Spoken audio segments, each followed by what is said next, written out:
We are back with Kim Richey.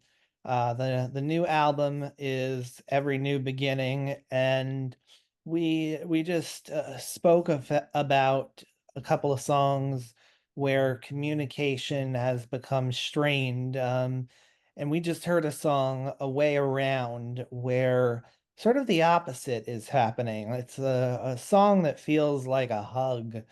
Um, Tell me about the experience of writing a song so warm and positive versus, something like The World is Flat that might be too sad. Um, that song took a long time. That's one of the newer ones, but I had the music for the chorus for a long, long time. I really liked the music, and I wasn't sure what I didn't know what I was trying to say with the music.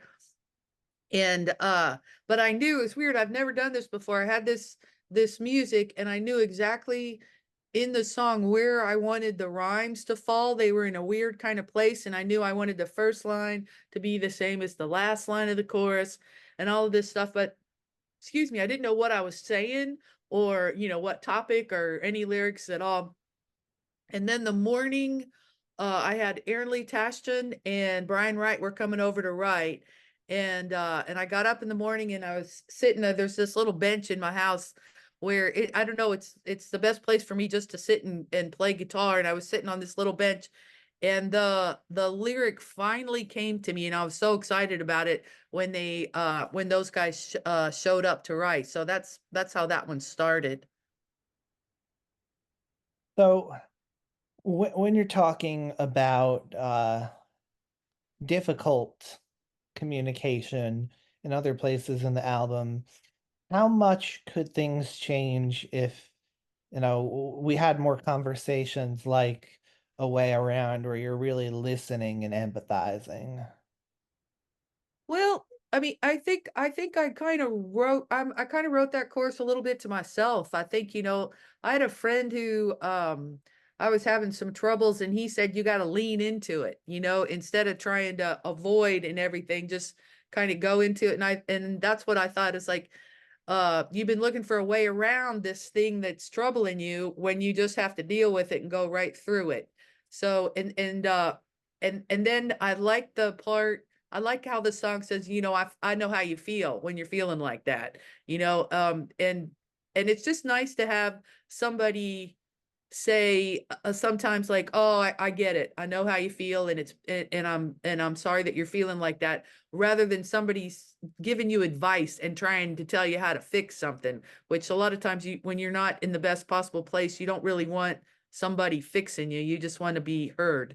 And I also like the line, drop the needle on your favorite sad song. That came from Aaron, and it's just like nothing makes me feel I feel when I'm sad, a sad song always makes me feel better. It doesn't make me feel sad. It feels like somebody knows how I'm feeling.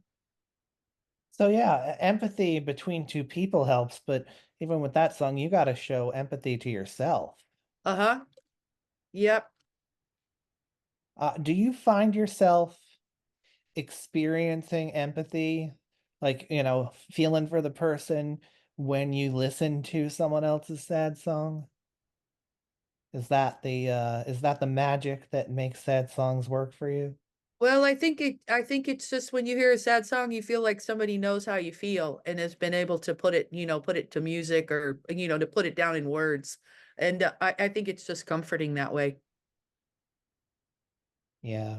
I no, the minute I heard that one, I was like, yeah, wow. I mean, just the way the melody stacks on itself, like really well written, and I'm somehow not shocked that you had the melody ready before the lyrics, because like when you come up with that kind of melody, you gotta choose carefully.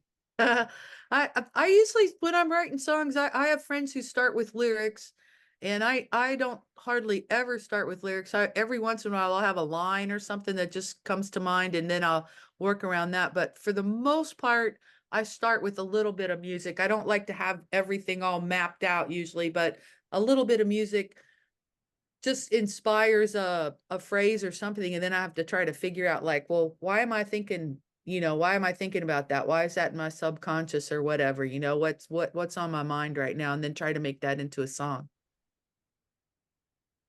Uh, Thank you for letting me in on that songwriting process. Uh-huh. It's cool. So lots of other topics covered on some other songs on the album, but I picked those three to talk about today because they all sort of work around work around communication and struggles with it and sort of solutions to those struggles. How do you consider yourself as a communicator? Oh, maybe B minus. I'm pretty. I'm good. Like I think I'm good in some social situations if I have a context or stuff, but like if it's hard for me to say really important things to people a lot of times, and it's easier for me to put them in a song. And I think that's why I started writing songs in the first place, because it was, I could say really personal things under the, safety of oh, this is just a song. I just made this up. So it's funny. It seems funny that I could stand up in front of a bunch of people and, sing something like that, uh, and a really personal lyric, and but have a really hard time actually saying it to the person that it's meant for.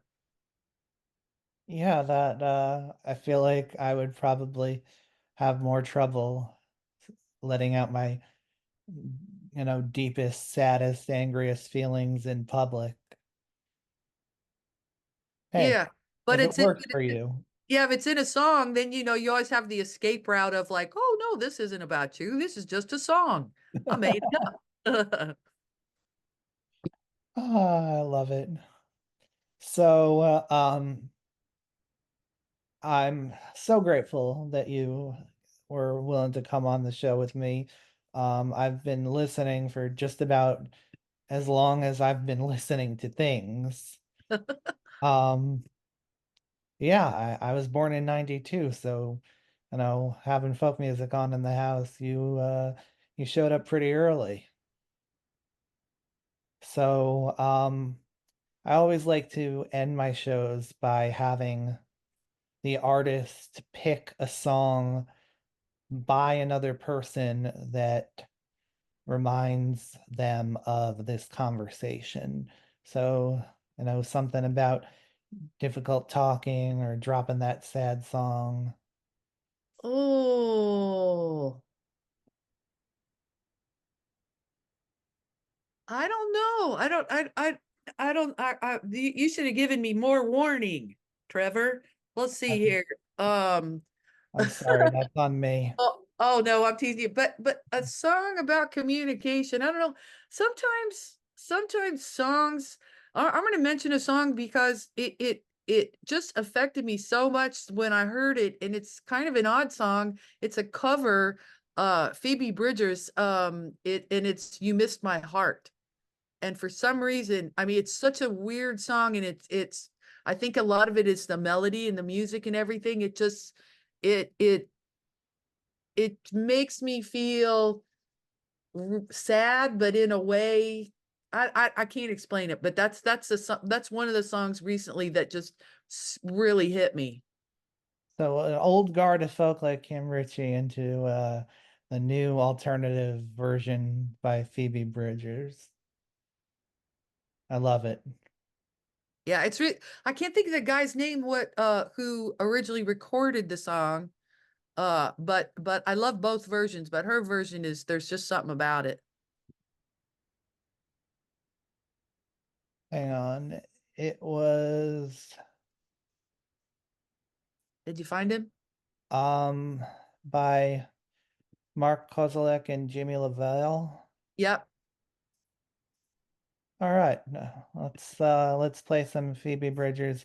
And you know what? Let's play Chase Wild Horses again too, because I never need an excuse to play it, but having you on the show is as good as one as I can find. I was just out in Colorado visiting family, and my brother-in-law and his brother, he has a twin brother, and that's their favorite song. They said they always quote that to each other. I always say, "I don't chase wild horses anymore." Yeah, it's probably my favorite of yours. Oh, thanks. I wrote that with Mike Henderson, one of my most favorite writers. He writes a lot with Chris Stapleton and Mm, started the Steel Drivers and stuff that Chris Stapleton was in for a while before he took off on his own. yeah. Well, Kim Ritchie, thank you so much for coming on the show. I appreciate it. It was nice talking with you, Trevor.